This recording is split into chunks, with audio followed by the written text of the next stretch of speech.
जय श्री कृष्ण स्टूडेंट। मैं चिराग Solanki engineering mathematics के अंदर आपका स्वागत करता हूं।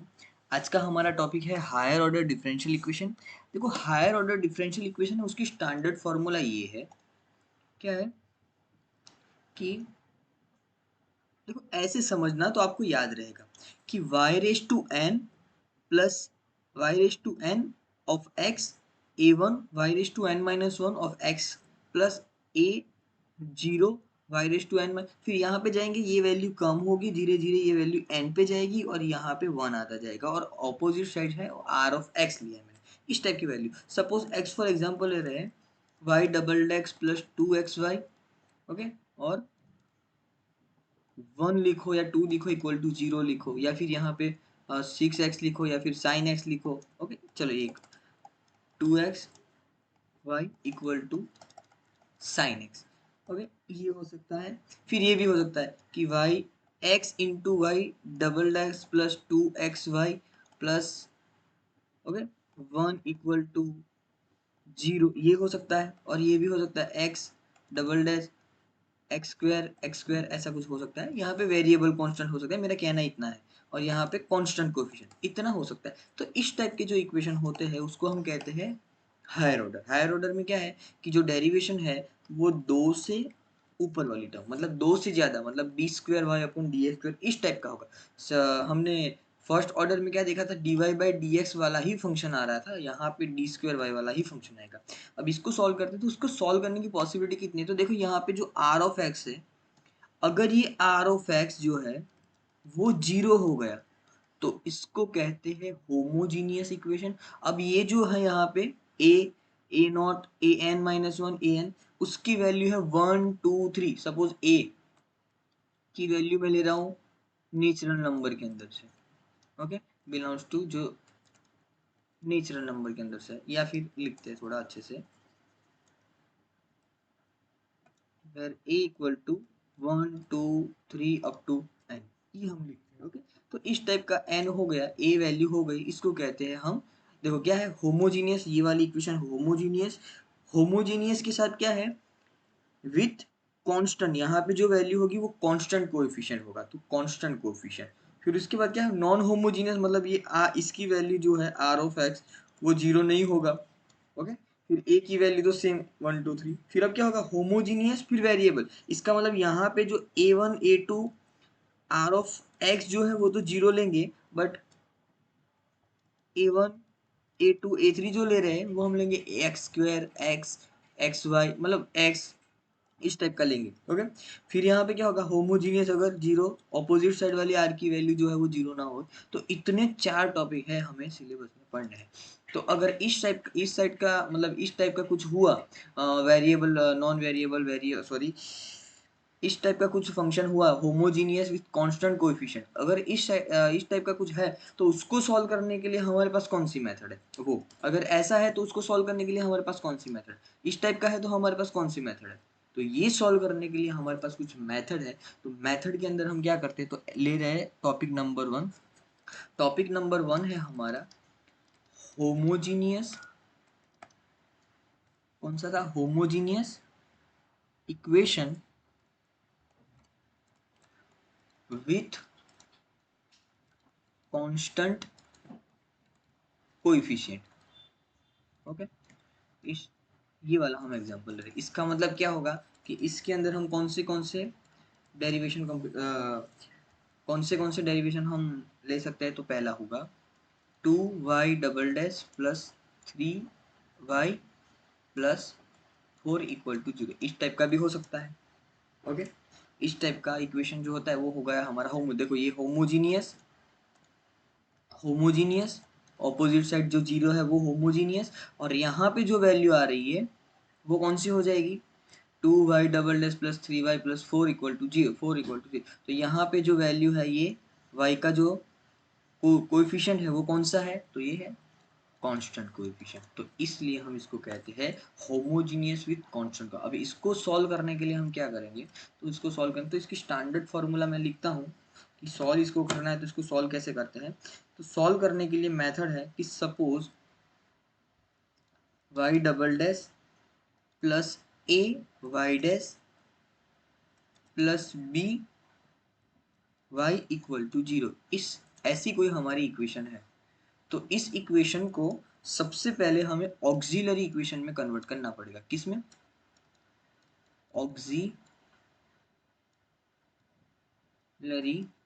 इक्वेशन में कन्वर्ट करना पड़ेगा। अब ऑक्सिलरी इक्वेशन में कन्वर्ट करना, इसका मतलब क्या है कि इसका रूट फाइंड करना है। ओके, अब रूट कैसे फाइंड करेंगे? तो देखो क्या करना है कि सपोज हमारी इक्वेशन है dy बाई डी एक्स, तो इसकी जगह पे हम कंसीडर करते हैं d, किसकी जगह पे? Only d by d x की जगह पे। तो सपोज डी स्क्वायर हुआ, इसका मतलब क्या होगा? d upon d x square. Suppose D cube हुआ तो क्या होगा? D cube upon d x.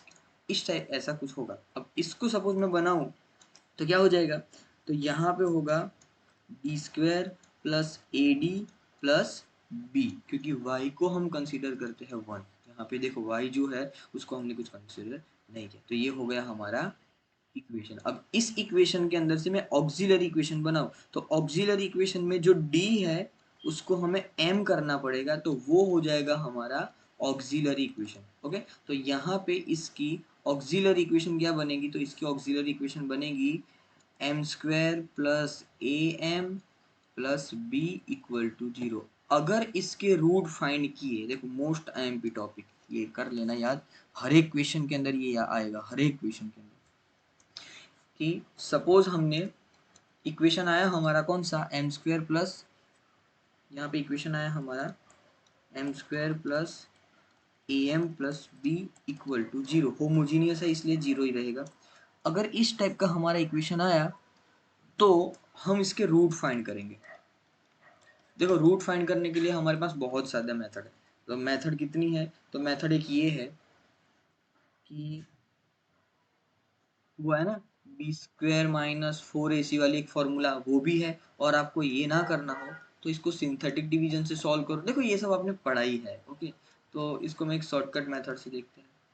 तो करते हैं ना, ये वाली वैल्यू और ये वाली वैल्यू फाइंड करनी है, लास्ट वाली वैल्यू फाइंड करनी है। तो हम क्या करते हैं?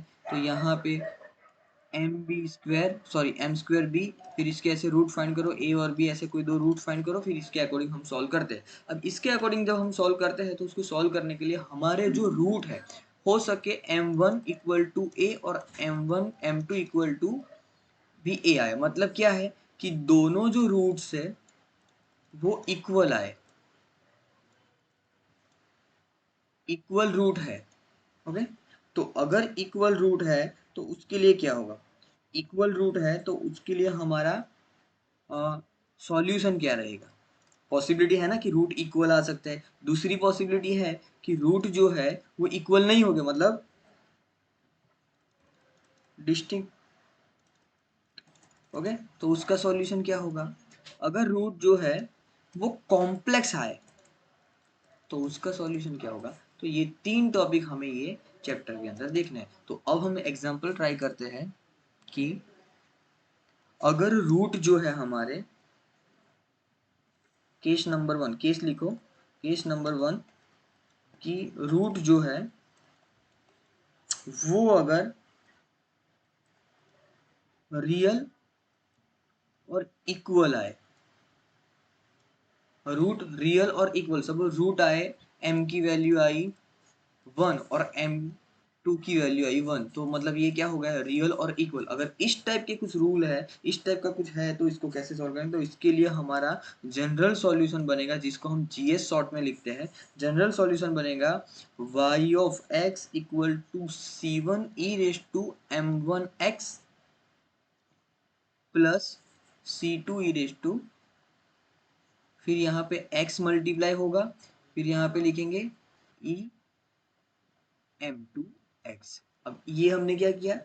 तो x मल्टीप्लाई किया। देखो ये थोड़ा ध्यान रखना। अब समझो एग्जांपल ले रहे हैं, इस टाइप का कुछ हुआ। एग्जांपल रहे m की वैल्यू 1 आई, सॉरी 2 आई, और m2 की वैल्यू भी 2 आई।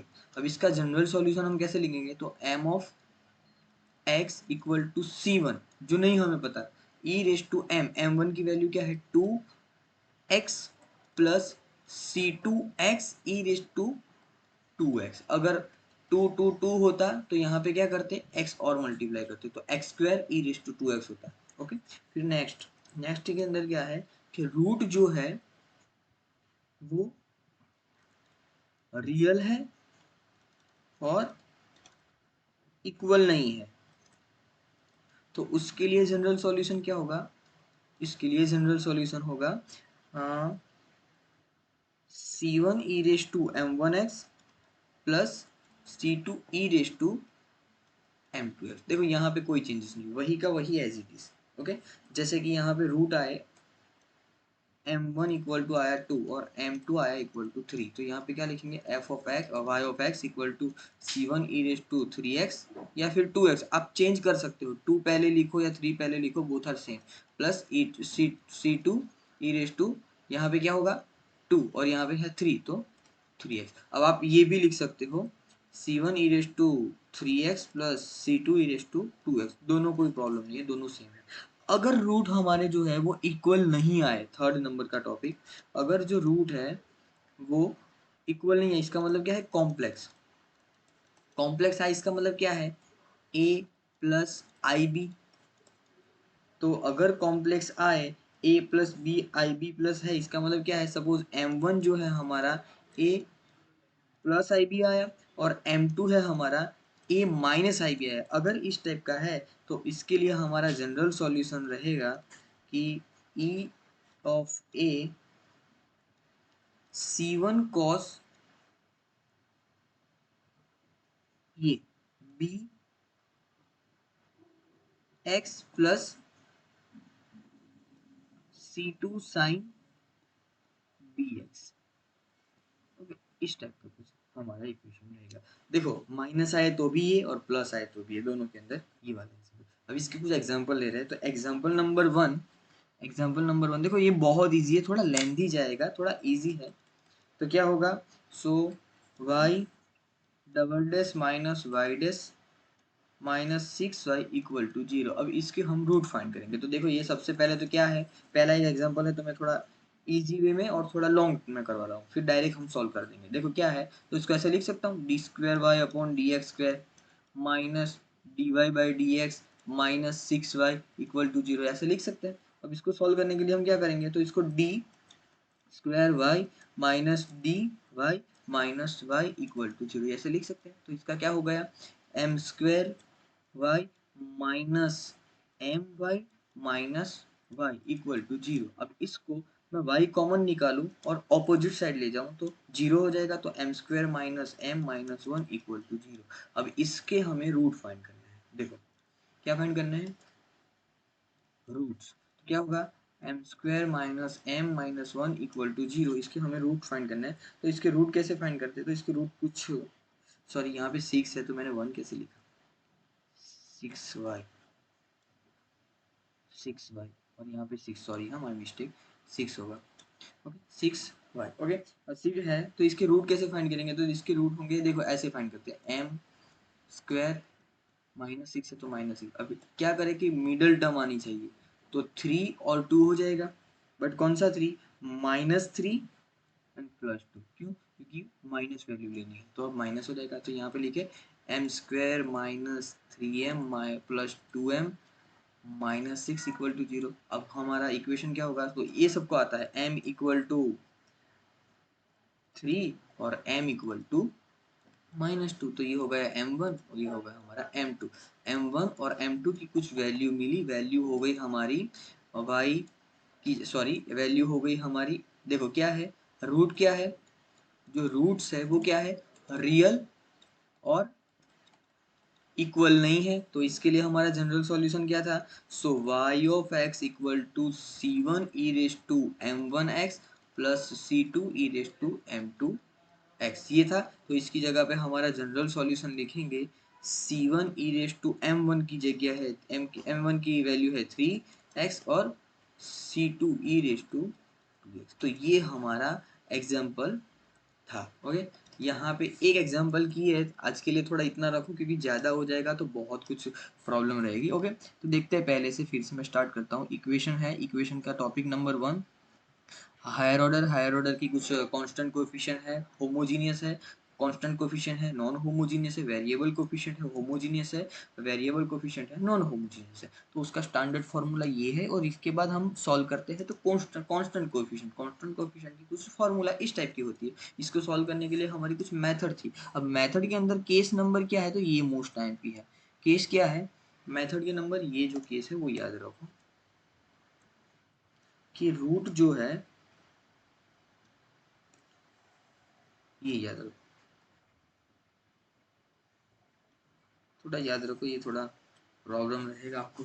ओके, इसके रूट जो है वो कैसे होंगे, तो रियल है और इक्वल है। तो इसके लिए हमारे क्या कर रहा है, c1 e raise to 2x, c2 x e raise to 2 x multiply करते जाना है। ओके, अब क्या है, m2 रियल है और डिस्टिंक्ट है, तो इसके लिए m2 क्या होगा, c1 e raise to m1, और यहाँ पे एज इट इज इक्वल है तो as it is value change कर सकते हो। अब यहाँ पे भी वैल्यू चेंज कर सकते हो, कोई इश्यू नहीं है।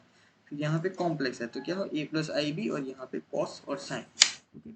ये जो a है वो यहाँ पे है, और ये जो b है वो यहाँ पे है, इतना ध्यान रखना। ओके, फिर एक एग्जांपल लिया। एग्जांपल हमारा कौन सा है, तो एग्जांपल हमारा ये रहा। एग्जांपल के अंदर हमने क्या किया, तो एग्जांपल के अंदर हमने सॉल्व किया कि y double dash minus Y dash minus six equal to zero.